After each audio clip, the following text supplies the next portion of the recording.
sometimes running an Airbnb means doing some very strange things. For example, our cleaning company on Memorial Day, we had a checkout and they wouldn't clean. That essentially means we had to do all of the laundry and everything because we had a check-in the next day. We have a ton of spare laundry here that I have to run over to the condo, but I figured it would be a good time to talk about how much money our Airbnb actually makes. And in fact, there's a jet taking off. Kind of one of the downsides of living near an airport. Okay, I think it's gone. I figured it would be a good time to talk about how much money our Airbnb makes every month. This video is not going to be the most accurate thing. We're in the summer months right now. This is the highest revenue is all year for the Airbnb, so it's going to be a bit skewed, but it's the only month it's been up on Airbnb, and I figured it was worth sharing. Side note, it makes this noise, and what happens is, that's the aux cable. This, my iPod connector for my phone, broke. I think it's shorted, which is always fun. So I've had to resort to like 2005 and use an aux cable. And it makes a horrendous noise if it's not plugged in. Now, let's head to the office so I can drop off all of that laundry for tomorrow, and then we'll go to the Airbnb. Earlier, you may have wondered why I put the box in here and not back here. Well, another downside to the Airbnb is that we have to move some furniture out, and we have nowhere to put this ottoman. I have had this ottoman in my car for a month and a half, 2 months. It just kind of sits there.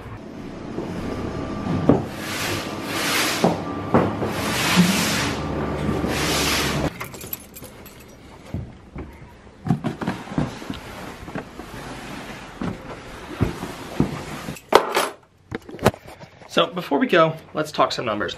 We originally bought the condo in March of this year, and we paid $87,500 for it. And at the time, that was mainly because we wanted somewhere to put our money very quickly. These condotels, normally you have to buy them all cash. There are some banks that will finance a condotel as a income property, but I don't really like financing, it's not my thing. I understand the upsides to financing investment properties, and trust me, I completely get that. And if you're smart, you should use leverage to your advantage. However, here's the thing, we needed to put cash somewhere, and we wanted to start investing in short-term rentals. So what we did is took $87,500 out of one company, moved it to another company, and then purchased that condo. From there, we ended up having a few miscellaneous expenses. Let me see if I can pull up my sheet exactly with how much we spent. So on decorations, we spent about $1,500. This included a new table, some artwork, and some miscellaneous small things for the condo that I'll show you when we go over there. Then we paid another $300 for essentials. That would be towels, soap, detergent, hand towels, pool towels, pretty much all of the essentials. That also includes the snacks and wine and everything that we bought for the guests. So roughly all in, we're in there about $89,300. Now we did have some additional expenses from there. We had HOA fees, which are $380 a month. And we have resort fees. Every time someone stays a night, we get billed a $14 fee. There's also insurance, which is a big topic that not a lot of people talk about. Insurance is vital when it comes to these. There's so many different opportunities for something to go wrong. So insurance is something that we take very seriously. We spend about $100 a month on our insurance for that property. That's a big point. I'll make an entire video on insurance, but yeah, let's head over to the condo and we can talk about how much money this has made and how much we've spent. So we can tell you the profit that we've had on our Airbnb the first 2 months it's been up. Technically it was up in March too, but it was on the program. Anyway, we'll get there. Let's go.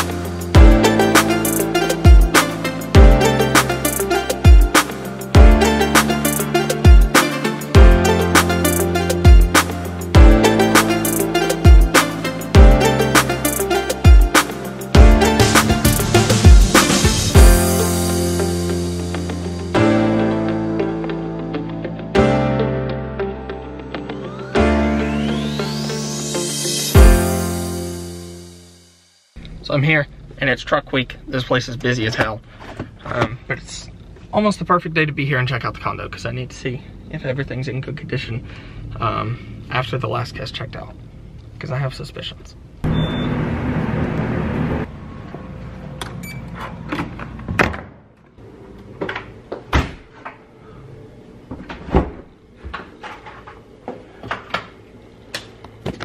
I'm actually glad I had to come by here because there's a rent check from April. In fact, I think we should open it and see how much it made, because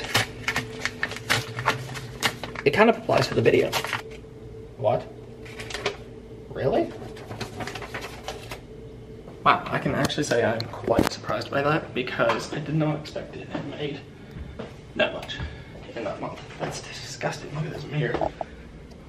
Like, oh God. So we can go over this real quick because this isn't in my video notes.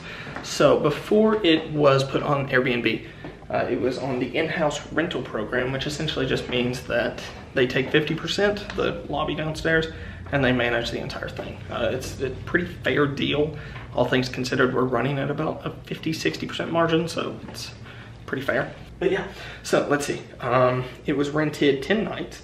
And in that made $1,039. They took 50%, so we got $515. Honestly, pretty good. But that wasn't part of the main video, so that just kind of happened perfectly on this day. And actually, as I'm looking around the condo right now, it's the first time a guest has ever left wine. They always take it, always, as they should. It's included in the price. And they left all the snacks. Huh. Yeah, let's talk about how much this thing has made. I feel like I'm doing a casting video. It's kind of weird, actually. So we've kind of gone over the basic numbers at this point, and we've talked about how much we bought it for, how much we invested in decorations and renovations and whatnot, and we've talked about now how much it made in April for the first 10 days when it was on their program, and in March for the last 15 days of the month when it was on their program, it made $636. So once it started on Airbnb, that's where things get interesting. In May, we had 20 nights booked and 2 nights unbooked. So that means essentially we were running at a 90% occupancy rate. Now I know there's more than 20 days or 22 days in a month. The reason for that is we always block off a day in between check-in and check-out so that we have time to get the cleaner here so that they can clean, make sure the room looks nice. We bring over snacks, wine, drinks, stuff like that. So we always make sure that the people staying here get treated the way they deserve to be treated when staying in our unit. That was one of the big things that we took to heart. We always wanted to make sure that the people that stayed here felt like they belonged here. So occupancy rate was, according to Airbnb, 91%, and our nightly price range was $78 to $115. Now, it was a little lower some days because what ended up happening was Airbnb gave the first few guests a steep discount. So that was why that nightly rate there got so low. We collected $500 in cleaning fees, which means essentially we had 5 stays because we collect $100 in cleaning fees every time someone checks in. But now let's talk about May expenses. This is kind of where things get a little bit more interesting. So cleaning, as I said, was $500. HOA, as I said earlier, $380. Snacks and drinks, $100. Essentials, $15. Personal time took about 2.2 hours. And resort fees, we paid $280. Total expenses came out to $1,275 against $2,250, meaning we profited, excluding the personal time we put in, $975. By the way, right now we are experiencing one of the downsides of this condo. You can hear the siren going by on that little rescue truck right there. Anyway, so $975 for the month, which means we're profiting roughly about 1% per month on this place with normal fees and whatever. That's not quite good enough for me, but $975 a month is fair, but this place is quite a lot of work and upkeep, so it's almost not worth the time for the money, if that makes sense. But anyway, moving on to June, our estimated June income. Obviously this can change, someone could book an extra night, or someone could cancel a booking. Right now, as it currently sits, we're 10 days into June, and we currently have 20 nights booked for June and 4 nights that are unbooked. So 24 nights total of the month. The rest of the days are unavailable because of check-in, check-out, how all that works. Let's see, our occupancy rate for the month is 83%, and our nightly price range is $87 to $106. So it's gone up a bit from last month. Like I said, that was kind of where Airbnb was giving people that discount. We've collected $300 in cleaning fees for June, which means we've had 3 bookings. So that means our estimated expenses for June are $300 to cleaning, $380 to the HOA, $100 for snacks and drinks, $15 for essentials, 2.2 hours of personal time, $280 in resort fees, and that brings the total for expenses up to $1,075, which is actually $200 less than May. So our estimated profit for June is actually quite good. We're looking at $1,418, minus another $100 from each of these because of insurance. Like I said, it's $100 a month, but you pay it every 6 months. So I kind of consider that an upfront expense, but it's more of a recurring expense. So minus $100 from both of those. Overall though, it does fairly well, but it's definitely, owning a place like this isn't ever really going to supplement your full-time or even part-time income. It's a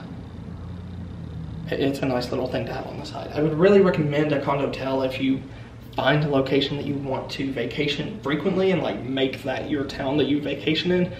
But if you don't really have any plans of going and staying there yourself, just frankly don't. They're not the best investments. The money that it would make in return had we taken that $87,500, really $90,000 after expenses, and put it into the market, would over time appreciate a lot more than this place would. Yeah, but we're gonna talk more about that in another video. But yeah, let's head on back to the office and wrap this video up. But to sum everything up, that's how much our Airbnb has made this summer, at least in the past 2 months, plus March and April, which it wasn't on Airbnb, so ignore that. But yeah, that's how much return that we are getting on our condotel. Like I said, I wouldn't necessarily recommend it. It's just more of your personal preference. For us, running it doesn't really line up with the life that we've built for ourselves, and the amount that we had to spend versus the amount that it makes every month don't really line up in my perspective as an investment, when that money could make more in the markets than it is right now. But yeah, like I said, leverage completely changes this dynamic, and if you were to leverage that $87,000 into a couple of properties, like I said, it changes the dynamic. It makes things a little bit easier, more rational, I guess, but knowing that our money is tied up in that thing is not really the most comforting thing. So yeah, thanks for watching this video, guys. If you enjoyed, be sure to subscribe to the Nick and Patrick channel, leave a thumbs up on the video, and I will see you all in the next video. Thanks for watching.